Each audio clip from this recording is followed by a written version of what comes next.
Hello guys, good day. Guys, nandito tayo ngayon sa Iloilo International Airport.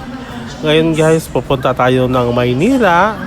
So, magbabakasyon po tayo ng Maynila for 6 days. So, Monday hanggang Saturday.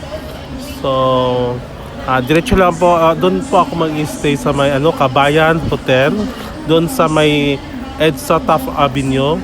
So, excited na po ako guys na itutur ko kayo sa Maynila. So, hope na ma-enjoy kayo sa vlog ko. So, tara na guys, let's go. Samahan nyo ako sa adventure tour ko sa Manila.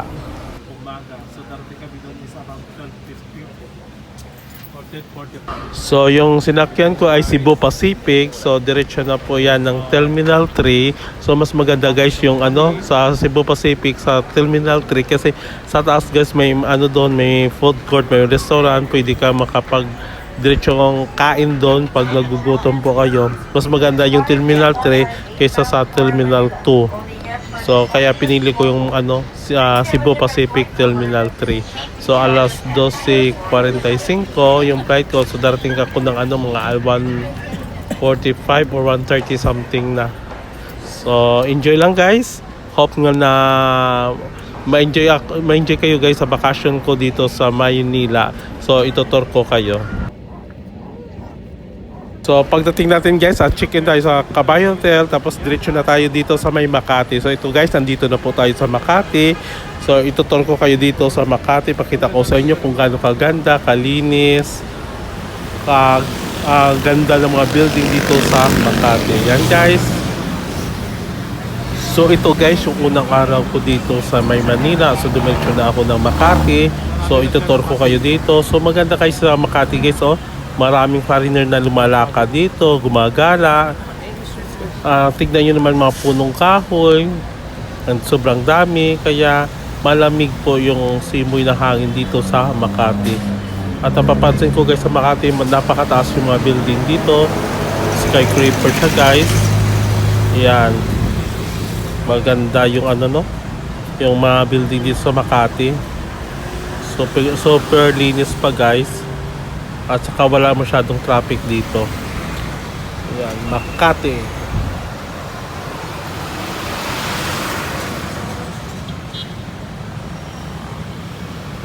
Yung second day ko naman guys ay pumunta ako ng Taguig sa McKinley Hills. So ito guys ay ganda din no.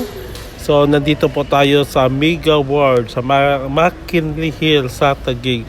Sobrang ganda guys ng Venice no. Venice Mall. Ang ganda. Aliwalas.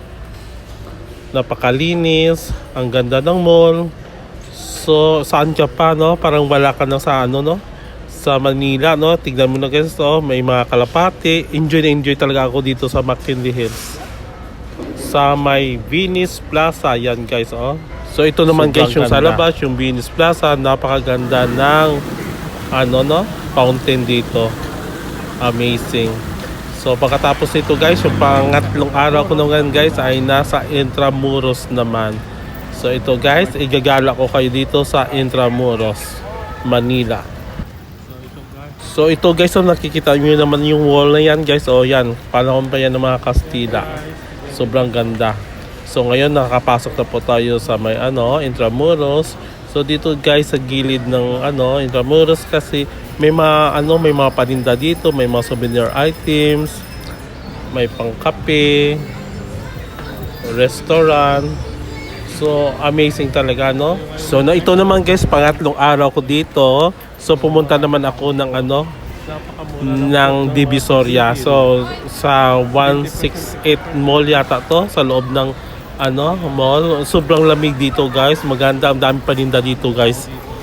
Ang daming tao talaga, napakamura na mabilihin dito sa may Divisoria. So marami rin akong nabili dito. Mga pang pasalubong. Napakamura lang guys. So enjoy na enjoy ako yung ko dito sa Divisoria. Sulit talaga yung punta ko dito sa Divisoria kasi napakamura ng mga bilihin dito. So iikot ko kayo dito sa loob ng mall para makita nyo naman guys na napakaraming paninda dito at napakamura lang. So kayo, pag may time kayo na pumunta ng Manila, punta kayo dito sa Divisoria sa 168 na mall. Basta malaki siyang building guys, hindi ko kabisado kung anong building, 168 yata. Basta number siya. So punta na lang kayo dito. Napakaraming paninda, napakamura. So pagkatapos nito guys ay pagkatapos ng Divisoria guys, nagpahinga na ako, tapos kinabukasan ay pupunta ako sa kay Diwata Paris Overload yun sa kay Diwata. So dapat medyo maaga kami pupunta doon para konti lang yung tao, kasi pag gabi guys o mga hapon ang dami ng tao doon sa kay Diwata, doon sa Diokno Street sa Pasay. Basta sumakay lang kami ng doon sa may MOA. Mula sa MOA sumakay kami ng pedicab, tapos pedicab sabihin lang na Diwata Parisan. So doon na guys, diretso na kami doon kay Diwata. So na-interview ko rin si Diwata, nakausap ko rin. So enjoy naman siya. Sabi ko galing pa kami ng Iloilo. Guys, nandito po kami kay Diwata, kakain na po. Galing pa kami ng Iloilo para puntahan si Diwata. Maraming salamat, Ilongga. Oo. Gayang sa imong kababayan nga Ilongga nga kumain sa Diwata Paris Overload. Okay, madamo gid nga salamat. So namit gid ang pagkaon. Namit gid ya. Oo, sige, salamat. So pagkatapos kay Diwata guys, napahinga lang kami ng konti. Tapos pumunta naman kami sa may Okada sa Cove Manila sa swimming pool. So ito guys, ang ganda ng swimming pool dito sa may Cove Manila.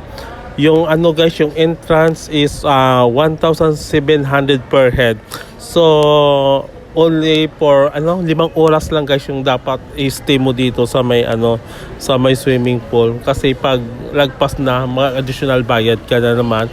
So hindi ka naman mahinayang pag nakapunta ka dito sa may sa may Cove Manila sa swimming pool dito sa may Okada, kasi sobrang ganda naman.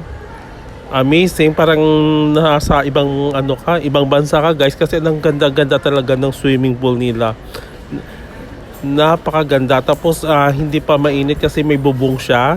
So enjoy talaga kami ng kapatid ko sa pagpaligo dito sa may sa may Okada sa swimming pool. Ito tinatawag to guys na Cove Manila. So 1,700 per head. So okay naman guys, sulit naman yung yung punta namin dito sa may Okada. So guys, pang 5 araw na namin. So pumunta na kami ng San Pablo City, Laguna. Kasi nandun yung pinsan namin, pasyalan namin. So sabi niya igagala niya kami sa may sa may San Pablo City. Pupunta daw kami sa sa Sampaloc Lake. Pagkatapos iikot-ikotin kami sa may sa may town city, downtown ng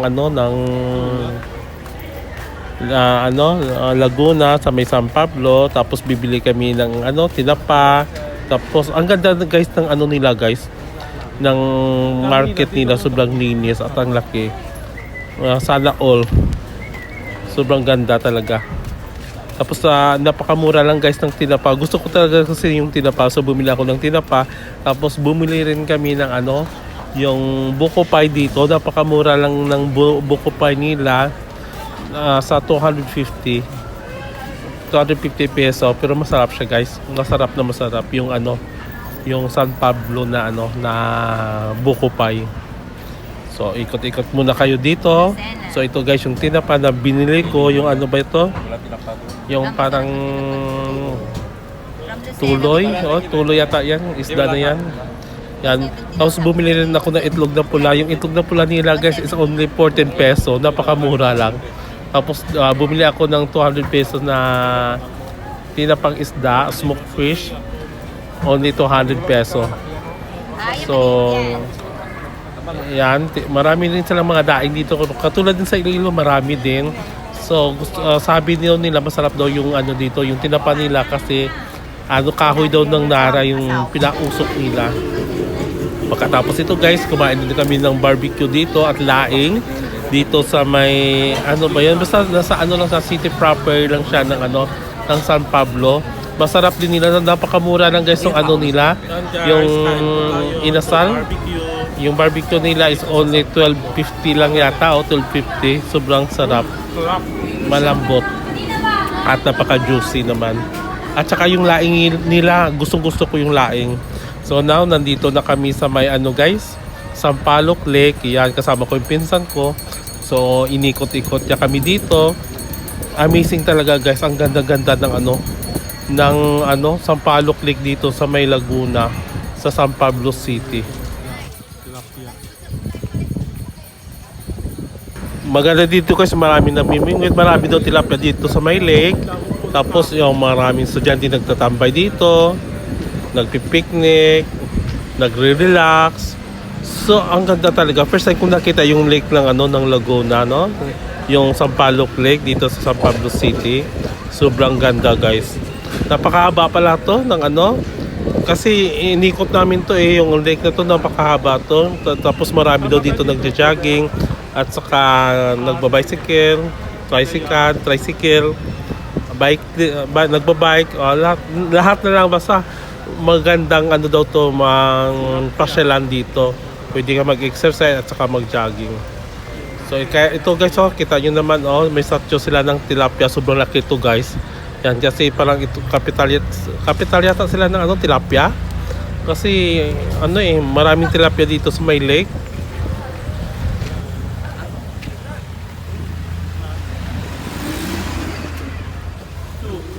Tunay na. Oo. Pang-anim na araw na namin dito, Sabado na. So mamayang gabi uwi na kami. So bago kami umuwi ay gumala muna kami sa may Baclaran. Sumakay kami guys ng MRT.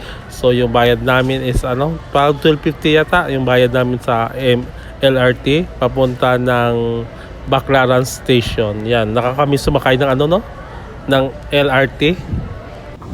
Baclaran. Yan guys, Baclaran Station na. This station is Baclaran. Ang istasyon na ito ay Baclaran Station. Isa lang pasakay. This station is Baclaran. Ang istasyon na ito ay Baclaran Station. Guys, nasa Baclaran po kami. So sana na-enjoy kayo guys sa vlog ko dito sa may Baclaran. Hindi kami ng pang girls day swimming. Anong tawag yan? Coast Guard ano? Ano tawag yan? Anong Coast Guard? Ha? Coast Guard? Yan ang bibili. Lunch kami dito sa may Paper Lunch dito sa may Okada. Ito guys yung order namin. Beef Paper Lunch. So, enjoy naman talaga guys. So, sarap talaga mga pagkain dito sa may Okada. Lalo na yung Paper Lunch nila dito. Sobrang sarap. Thank you guys. Thank you for watching my vlog.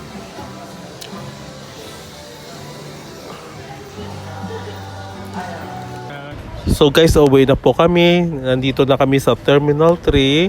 So alas 10 yung flight namin papunta ng Iloilo. So darating kami mga 11 o'clock na siguro or 10:45 to 11 o'clock. So sana na-enjoy kayo guys sa vlog ko dito sa Maynila na 6 na araw na vlog. Hope na enjoy kayo sa vlog ko.